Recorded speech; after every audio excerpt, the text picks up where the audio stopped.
Good morning, my brothers and sisters. Welcome to episode 51 in the book of Hebrews. You're in a podcast, Be With Me. It's 7 minutes long, and today I'm going to title this, David Sells His Music Catalog. That is David from the Bible, sells his music catalog. I'm thinking of Justin Bieber this morning.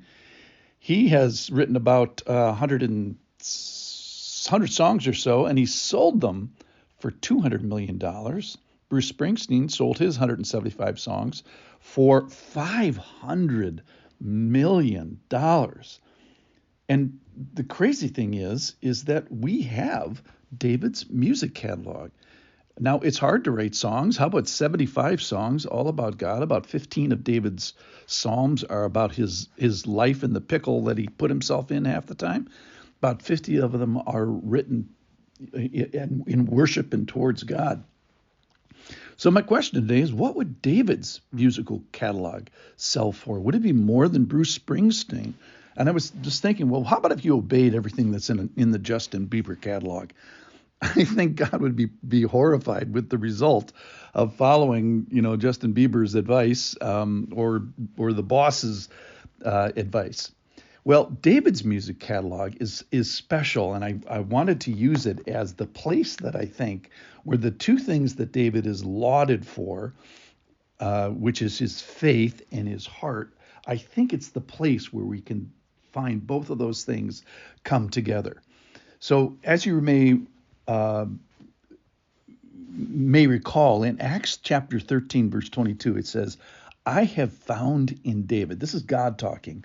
I have found, so, scary thing is the Lord is looking, but I have found in David a man after my heart.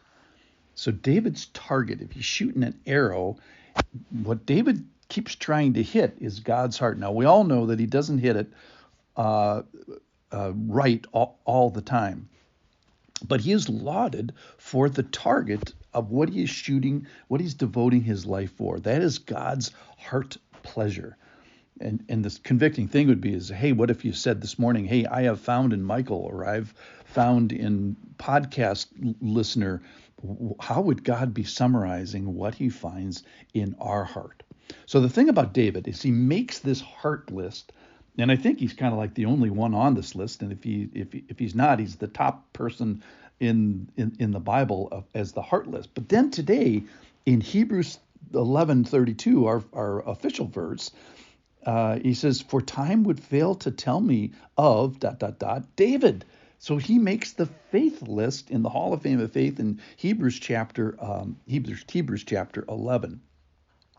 Remember what faith is. Faith is the trust in the person of God before, so this time element, before the promises of God are evident. And I wanted to emphasize the first part of that. The faith is in the person of God. What is David doing with that before part? What is he doing with the person of God? Well, I find him pursuing the Lord, having the right target, and pursuing him rightly while he waits for the promises. And in a sense, he keeps correcting and he repents well. I was going to use the phrase autocorrects, but it doesn't happen automatically. It's the hardest thing in the world for anybody who's asked for forgiveness, to stop, to go back, to reassess, to realize, to verbalize, and to set yourself again. And if you've never done this before, you're going to find it to be the most difficult thing in the world. Yet it's the most critical skill, or a most critical skill, in relationships, whether that be marriage or maybe a relationship with a church body. So while David, let's back to David, while David was waiting for the promises of God, David loved being with the person of God. He delighted in the person of God. Well, how do we know this? I think best if we go to his music catalog. So just sing with me, "The Lord is my shepherd." That's from Psalm 23. Or in Psalm 80 asks, "What is man that you are mindful of him?" Or Psalm 19, "The heavens declare the glory of the Lord." So like David, there's so much to emulate here. May I shoot for your heart, God. May I shoot for your pleasure. May I shoot for a relationship with you. And may I consider what God finds in my heart. So let's assess ourselves here. But the Lord is looking for the right kind of heart. And the challenging question as we conclude is, does he have that right heart in you or in me? And the charge today, the encouragement is to be like David. So to combine faith, which is how I think about the person of God, what I think about God now before it's all perfectly cleared, and how I think about him. So like David, I want to shoot for God's heart. Soundbite would be, my heart is for God's heart. And faith is what we are doing before we get all those promises and before we get sight. So may God find in me what he found in David, which is a man after his heart. A man after what? Money, sex, power? No, a man after God's heart.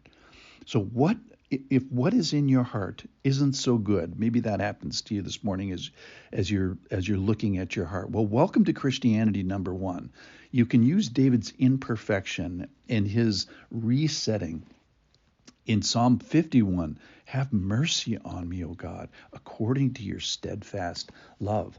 So David, for sure, is a good example of imperfection. He's the best example in the Old Testament. Peter's probably the best in the New Testament. Both of these knuckleheads, in a sense, make this message accessible to all of us knuckleheads. So he's a good example of recovery when he takes a census he shouldn't have done, when he misused his power to take the lamb that is described as Bathsheba, and when he kills Bathsheba's wife. He has, and then he endures the punishment for each of those things, and yet, just like Peter when he denies Christ 3 times, and yet he comes back to work in the morning, back to a relationship with the Lord. We can do the same thing. So let's get our heart for the heart of God correct. Let's get our heart for the heart of God right. Let's shoot for God's heart. I have found in David a man after our own heart. May that be true of us as well. Thanks for listening.